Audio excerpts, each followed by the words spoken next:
Have you ever looked up at the night sky and wondered if we are truly alone in the universe? For thousands of years, humanity has told stories of God's angels, powerful beings coming down from the heavens. We read these tales in ancient texts from every culture around the world. But what if these stories are not just myths? What if they are eyewitness accounts of something incredible? The Bible is one of the oldest and most read books in history. Millions believe it is the Word of God. It is filled with miracles and divine encounters. But could there be something more hidden within its pages? A secret history of our planet that we are only now beginning to understand? What if the fantastic events described in the Bible are not just metaphors or spiritual visions?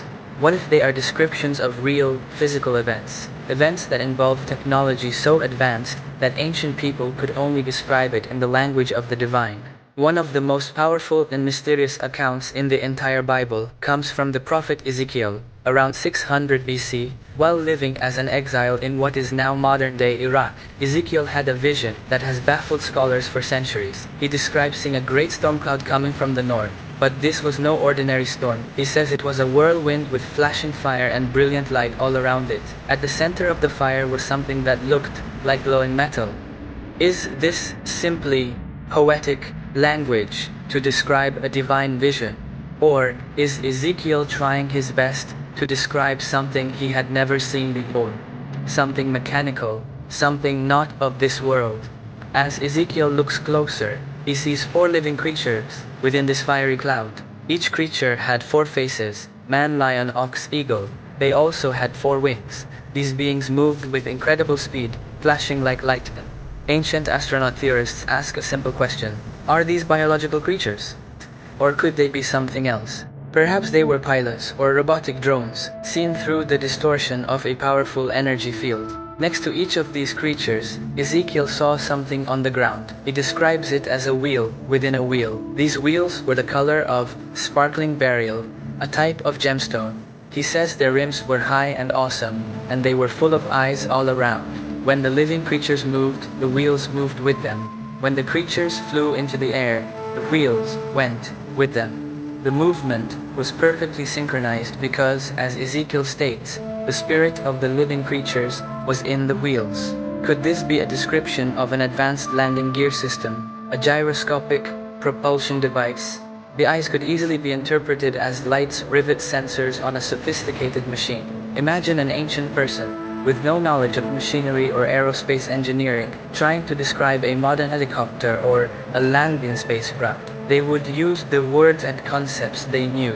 Let's look even closer at the details Ezekiel provides. He says, spread out above the heads of the living creatures was what looked something like a dome, sparkling like ice, and awesome. A dome? Above the main body of the craft. This sounds remarkably like the cockpit or command module of a vehicle. A place where the pilot would be located, a place where the central intelligence would be located. He uses the word ice, transparent, crystalline, smooth, polished metal. Above this dome, Ezekiel sees a throne. On this throne, a figure with the appearance of a man. This figure was glowing. From the waist down, it looked like fire. From the waist up, it looked like brilliant light, like glowing metal. The being then speaks to Ezekiel, giving instructions and prophecies. Wheels for mobility, strange beings operating it, a dome-like cockpit, a glowing humanoid in command, vision of God on his heavenly throne, or a close encounter with an advanced extraterrestrial in a control center. The book of Ezekiel is not the only place in the Bible with strange visitors from the sky. The very first book, Genesis, is full of them. Angels come down to earth to deliver messages. They interact with humans. They even eat meals with them. In Abraham's story, 3 mysterious men appear by the trees of Mamre. Abraham offers food and water. They eat with him. They look like men. They act like men. They eat like men. Yet they predict Sarah will have a son, spiritual beings or physical visitors. The story gets darker in Sodom. 2 angels warn Lot to flee. When a mob attacks, the angels strike them blind. This wasn't a simple prayer, it's described as a direct action. They used some force or device to blind a crowd instantly. What kind of power was that? Could it be advanced technology, a weapon emitting a blinding flash, a tool that would seem magical to ancient people?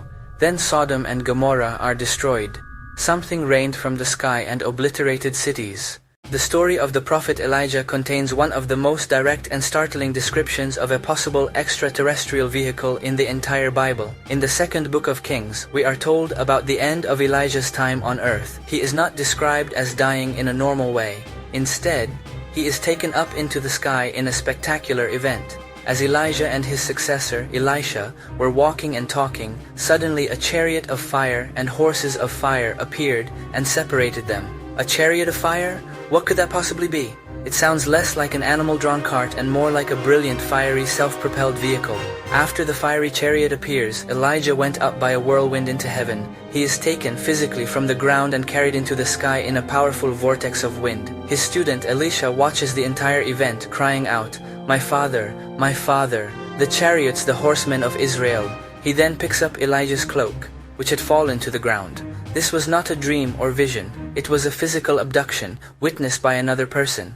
The story of the birth of Jesus is known all over the world. A central part of that story is the Star of Bethlehem, a celestial light that guided the Magi. The Magi, wise men from the east. The Bible describes this star behaving in ways no normal astronomical object does. It wasn't just a bright star in the sky. The Gospel of Matthew says the star went before them.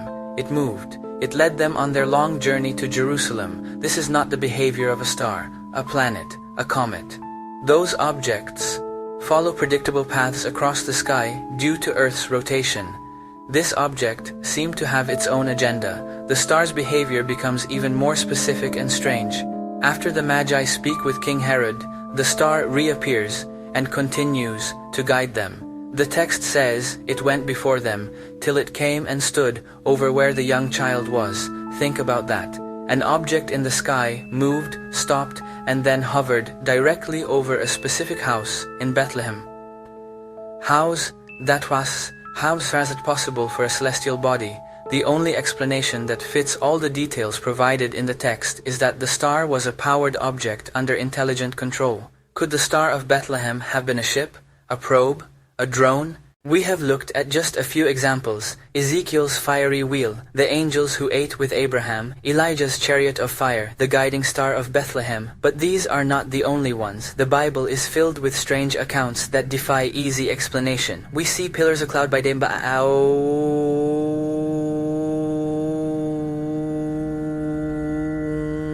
pillars of fire by night guiding the Israelites in the desert. We hear of the Ark of the Covenant, a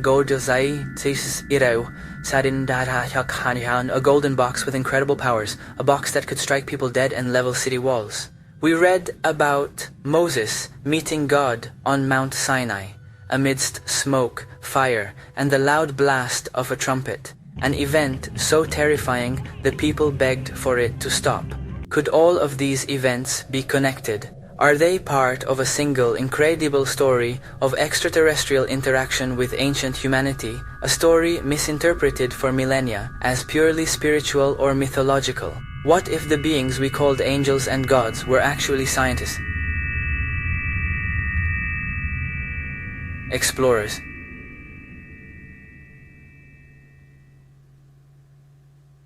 and guardians from another part of the universe? Beings with technology so advanced it was indistinguishable from divine power.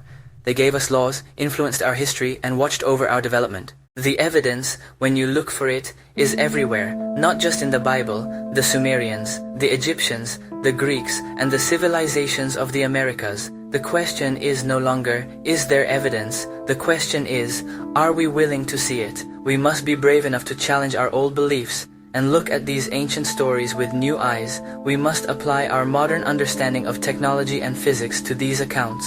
When we do, descriptions often make more sense as encounters with advanced technology than they do as simple myths. The prophets and scribes of the past were not primitive storytellers. I believe they were diligent reporters, recording unbelievable events they witnessed. The secrets of our past are the keys to our future. If we can accept the possibility that we were visited long ago, it changes everything. It means that we are not alone. It means that interstellar travel is possible. It means that humanity might be part of a grand cosmic family. The answers are not buried in the ground. They are written in our most sacred books. The next time you open the Bible or any ancient text, read it with this question in mind. What if they weren't talking to gods? What if they were talking to astronauts? The truth, as they say, is out there, and perhaps it has been right here with us all along.